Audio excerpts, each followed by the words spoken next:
ख्वाजा गरीब नवाज बोले मुसलमान है उसको मारो। मेरे अजीज दोस्तों और बुजुर्गों, ये वतन अजीज का हाल है। और फिर हम देखते हैं कि भारत की पार्लियामेंट में एक बीजेपी का एमपी एक मुस्लिम एमपी को बकवास, गंदगी, गाली देता है। एक एक बात, मैंने क्या क्या बात बोलता है। लोग कह रहे हैं नहीं पार्लियामेंट में नहीं बोलना चाहिए था। अच्छा, पार्लियामेंट में नहीं बोलना चाहिए था? बोले कि नहीं उसकी जबान खराब थी। अच्छा, जबान खराब थी? अरे ये तो अवाम का नुमाइंदा है ना, तुमने इसको वोट डाला। जब अवाम इतने लोगों को मार रही है, जुनैद नसीर को जला रही है, नूह में घरों को 300-350 घरों को बगैर कानून के ड्यू प्रोसेस को फॉलो किए घरों को तोड़ दिए, धर्म संसद में गालियां दी जाती हैं मुसलमानों को, रेप की धमकियां दी जाती हैं, तो ये तो तुम्हारा नुमाइंदा है। उसने गालियां दी, अच्छी जबान इस्तेमाल नहीं की। उस बीजेपी के एमपी ने, अरे वो तो गोडसे की बात कर रहा था, वो नाकाबिल कबूल है। हम तो रोज सुन रहे हैं ना इनको गाली। मैं जानता हूं, मेरी उम्र 8-9 साल या 10 साल की थी। हमारा घर हैदरगुड़े में था, पुराना घर। वहां पर हर कोई आरएसएस के लोग, जब कोई जुलूस होता तो हमारे घर के पास आकर पुकारते, सलाहुद्दीन अवैसी कब्रिस्तान या पाकिस्तान। मैं और अकबर, हमारे एक ताया वहीद भाई जो बड़े ताकतवर थे, उनके साथ बैठते थे। वहीद भाई लकड़ी लेके भागते, ये 25-30 फीट छोड़ के भागते। मैं सुना हूं मेरे कानों से, आज मेरा बेटा सुन रहा है ये। मैं ये समझा कि शायद मेरी जिंदगी में खत्म हो जाएगा, मगर मेरी औलाद सुनेगी, आप सुनेंगे, बच्चे सुन रहे हैं। याद रखो मेरी इस बात को, एक दिन आएगा जब भारत की पार्लियामेंट में किसी मुसलमान का मॉब लिंचिंग हो जाएगा। वो दिन दूर नहीं है, वो दिन दूर नहीं है।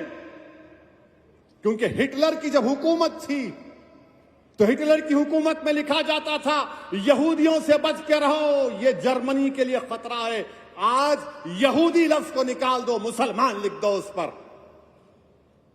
हमारे देश के वजीर आजम, कहां गया आपका सबका साथ, सबका विकास, सबका विश्वास? अरे नरेंद्र मोदी जी, जो आपके एमपी ने मुसलमानों के बारे में जो बकवास बकी है, मेरी आपसे गुजारिश है कि उसका चैलेंज करके आप अरब ममालिक के अपने हुक्मरानों को भिजा दो, या हबीबी इस तरह का हम इससे सलूक करते देखो मुसलमानों से, बुझाओ। क्या नरेंद्र मोदी अपने एमपी की स्पीच का अरबी में ट्रांसलेट करके मोहम्मद बिन सुल्तान, मोहम्मद बिन जैद को भिजाएंगे? आप भिजाएंगे उनको? बताओ देश के वजीर आजम। क्या तुर्की के एर्दोगान को भिजाओ? देखो हम इस तरह भारत की नई बिल्डिंग में हमारे पार्टी का एमपी ने मुसलमानों को इस तरह कहा है। देश के वजीर आजम कुछ नहीं बोलेंगे। जुनैद नसीर मर गए, वजीर आजम मुंह नहीं खोलते। ट्रेन में 3-3 मुसलमानों को नाम पूछकर गोली मार दी गई, वजीर आजम कुछ नहीं बोलेंगे। पीटा जा रहा है, सतारा में मारा गया, कुछ नहीं। अरे सतारा में तो जो बच्चा शहीद हुआ, अरे देवेंद्र फडणवीस तुम्हारे आदमी ने जुलूस को निकाला था। तुम होम मिनिस्टर रहकर तुम्हारा आदमी सतारा की मस्जिद में घुसता है माप को लेकर। कैसे होम मिनिस्टर हो तुम देवेंद्र फडणवीस?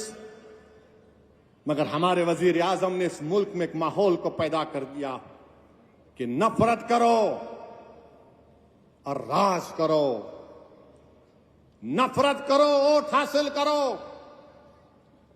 नफरत करो सत्ता हासिल करो, इस्लाम को गाली दो, जीत जाओ इलेक्शन, इस्लाम को गाली दो और प्राइम मिनिस्टर, सीएम मिनिस्टर बन जाओ, मुसलमानों को पीटो और इख्तिदार पर आ जाओ।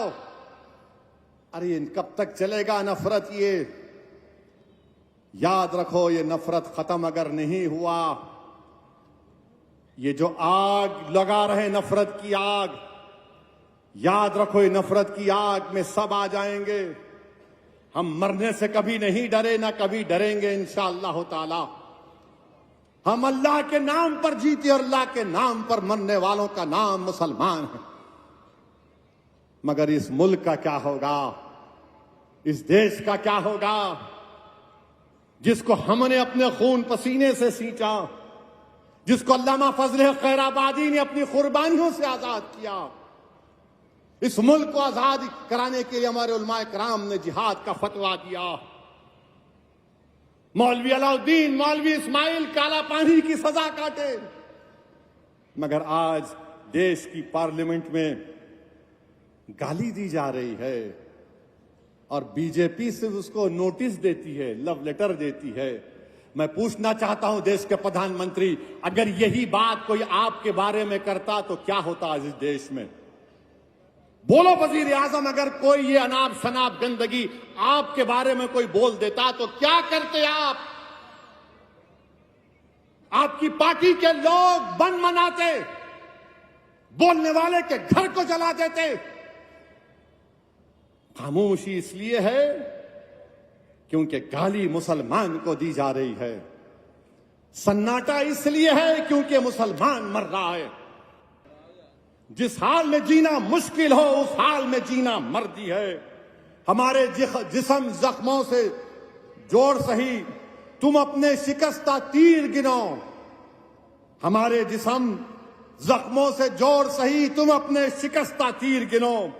खुद अहले तरकश बोलेंगे ये बाजी किसने हारी है। खुद अहले तरकश बोलेंगे ये बाजी किसने हारी। ये बाजी हक की बाजी है, ये बाजी तुम ही हारोगे, तुम ही हारोगे। मेरे अजीज दोस्तों और बुजुर्गों, और याद रखो मुसलमानों, याद रखो मेरे भारत के सेकुलर हिंदू लोगों, भाइयों और बहनों, याद रखो मेरे मुल्क के दलितों, आदिवासियों, जो नफरत को नहीं मानते, जो मोहब्बत को मानते हैं। आज आपको खड़े होना पड़ेगा। इस देश को बचाना है, इस मुल्क को बचाना है।